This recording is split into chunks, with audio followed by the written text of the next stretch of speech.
आज की तारीख नोट कर लो। आज के बाद अगर भारत देश की किसी बेटी के साथ भी अगर किसी ने भी गलत करने की कोशिश करी, और गलत करना तो दूर, गलत करने की कोशिश भी करी, तो छोड़ दूंगी मैं गुलामी की नौकरी, उतार दूंगी मैं वर्दी, ठीक है, और आ जाऊंगी मैदान में। जहां जो भी कमीना मिलेगा उसको फाड़ के रख दूंगी। बात ईमान पे आ जाती है। वो साले हरामियों की हाँ, आज मैं खुल के बोल रही हूँ कि उन साले हरामियों की इतनी औकात कि वो लोग मुझे दारू पिलाने की बात कर रहे हैं, खुद साले हरामी पी के आए और वो लोग मुझे पिलाने की बात कर रहे हैं। शुक्र मनाओ मैं उस दिन वर्दी में थी, वरना आपका जो बेटा और वो जो उसके लफंगे यार थे ना, कब तक टूट चुके होते, हाथ पैर और अपने सारे प्राइवेट पार्ट सब तुड़वा के जाते हरामी मुझसे। चलो आज के बाद अगर किसी भी बंदी के साथ, किसी भी भारत देश की बेटी के साथ, किसी भारत देश की नहीं, विश्व के किसी भी बेटी के साथ अगर गलत होता है, तो उस जिस बंदे ने गलत किया, मैं छोड़ दूंगी गुलामी की नौकरी और तोड़ के आ जाऊंगी उस हरामी को। मैं क्या तोड़ दूंगी, और दोबारा कहीं मुंह दिखाए क्या, जिंदा नहीं बचेगा, मैं जान से मार डालूंगी उसको। ये खुली धमकी है। जिसको मेरे को अरेस्ट करना है कर लो, जिसको जो करना हो कर लो, नहीं डरती मैं किसी के बाप से। अगेन जय हिंद टू ऑल ऑफ यू। आज जो लाइव आने का खास रीज़न है वो ये है कि जैसे मैं सुबह उठी, मुझे कहीं किसी ने एक लिंक शेयर करा था। बहुत अर्ली मॉर्निंग में उठ गई थी, पर मैं बाकी सारे क्या बोलते हैं कि मतलब मेंटली या फिर कोई भी हेल्प मुझ तक जो पहुंचाना चाहते हैं या चाहते थे या चाहेंगे, उन सब से रिक्वेस्ट है कि पहले आप रागिनी यादव को मदद कीजिए। अगर आप लोग उसको मदद करोगे तो मैं समझ जाऊंगी मेरी मदद हो गई। मैं तो खुद इस सिस्टम का भाग हूँ। मैं खुद एक पुलिस डिपार्टमेंट में एक LR ऑफिसर हूँ। मैं इस काबिल हूँ कि मैं खुद अपनी फ़ाइट लड़ सकती हूँ। मैं ये तो नहीं कहूँगी आपकी ज़रूरत नहीं है, पर मैं ये कह सकती हूँ कि मैं खुद कानून की रखवाली हूँ या फिर मेरा फ़र्ज़ है कानून का जो है वो कानून कायदे का पालन करवाना। तो अगर मैं लोगों को मदद कर सकती हूँ तो मैं खुद की मदद कर सकती हूँ, इतनी काबिल हूँ। लेकिन जो रागिनी यादव है, मैं चाहती हूँ कि आप सब लोग उनको हेल्प करें। मैं चाहती हूँ कि आप उनको हेल्प करें। आप जो भी मुझे मदद करना चाहते थे, आप लोग अगर उनको मदद कर देंगे तो मैं समझूंगी कि यस, आप लोगों ने मेरी मदद कर दी है।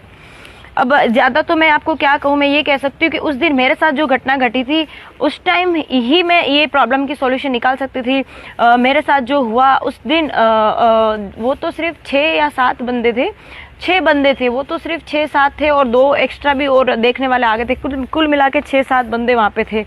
वो तो 6-7 ही थे। अगर वहाँ पे 60-70 या 80 बंदे होते ना, तो भी मैं उनकी हड्डी पसली तोड़ सकती थी। अकेले में इतनी हिम्मत है। हमारे पुलिस डिपार्टमेंट में NCC में जो मैंने 4 साल बिताए, वो मैंने ऐसे ही नहीं बिताए। मुझ में इतनी हिम्मत है कि मैं अकेली 70 से 80 लोगों का सामना कर सकती हूँ।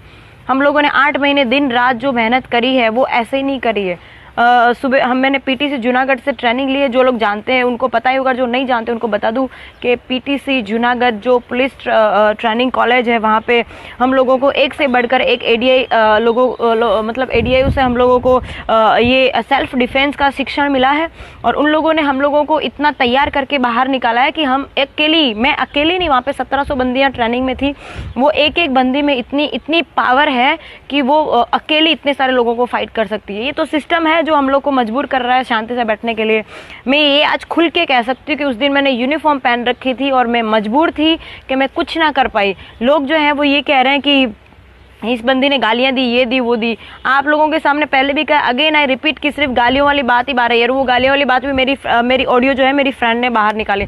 मुझे अभी राइट नाउ तक मतलब भरोसा है कि आप लोगों ने वो ऑडियो भी ठीक से नहीं सुना होगा कि मैं क्यों गालियां दे रही हूँ। अगर आपने ठीक से वो ऑडियो सुना होता तो ये क्वेश्चन नहीं आता, ये फिर जो हेल्थ मिनिस्टर साहब है वो ये क्वेश्चन नहीं कर रहे होते कि इस लड़की ने जो है क्या नाम है, अभद्र व्यवहार किया, गालियाँ दी, सुन नहीं सकते ऐसी गालियाँ दी। सर हेल्थ मिनिस्टर साहब, आप ठीक से वो ऑडियो सुन लीजिएगा एक बार, तब आपको पता चलेगा कि आपके नवाबजादे ने मुझे क्या बोला है। उसने मुझे शराब पिलाने की बात करी, उसको ऑडियो को फिर से सुनिए आप ध्यान से, तब आपको पता चलेगा कि उसने मुझे ये कहा है कि इसको जो है एक पैग पिला दिया जाए, ठीक है। तो मैं कितना से मतलब हद होती है। मैं 1 घंटे से आपकी औलादों के साथ भेजामारी कर रही थी, 1 घंटे से आपके बेटे के लफंगे दोस्तों के साथ भेजामारी कर रही थी।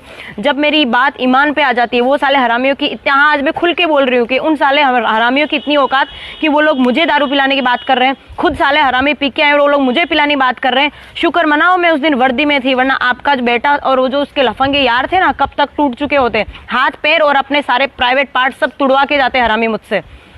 और ये चीज़ मुझे नहीं कहनी थी। मैं कानून में हूँ, मैं डिसिप्लिन में हूँ, और पिछले 1 महीने से कह रही हूँ मैं डिसिप्लिन डिपार्टमेंट में नहीं बोल सकती।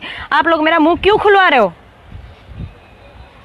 मेरे खिलाफ आप लोग इंक्वायरीज करवा रहे हो, मेरे खिलाफ लोगों को इकट्ठा, भाड़ों के टट्टू को इकट्ठा करवा के मेरे पीछा करवा रहे हो, मेरे खिलाफ लोगों के सामने आप जो है लोगों को भाड़े के टट्टू को इकट्ठा करवा रहे हो, मेरा विरोध करवा रहे हो। क्यों? अगेन बोल दूं हेल्थ मिनिस्टर साहब, ये सत्य है ना, वो परेशान हो सकता है, पराजित नहीं।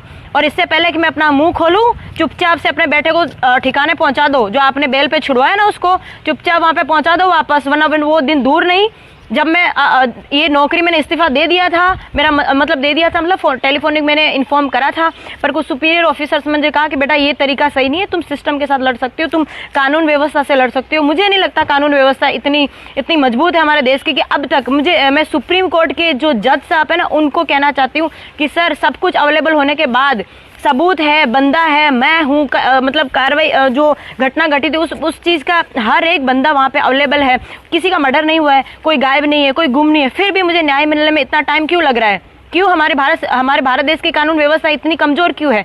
क्यों किसी भी बंदे को या बंदी को जो है अपनी कंप्लेंट दर्ज करवाने के बाद चप्पल घिस जाए तब तक धक्के खाने पड़ते हैं? क्यों हमारे भारत सिस्टम का जो कानून व्यवस्था वो इतना कमजोर क्यों है कि बंदा जो है मतलब आज अगर कंप्लेंट करता है, आज अगर किसी लड़की के साथ बलात्कार हुआ है, वो अगर जाके वहां पे कंप्लेंट करती है तो जब तक उसका रिजल्ट आता है तब तक वो बंदा मर चुका होता है।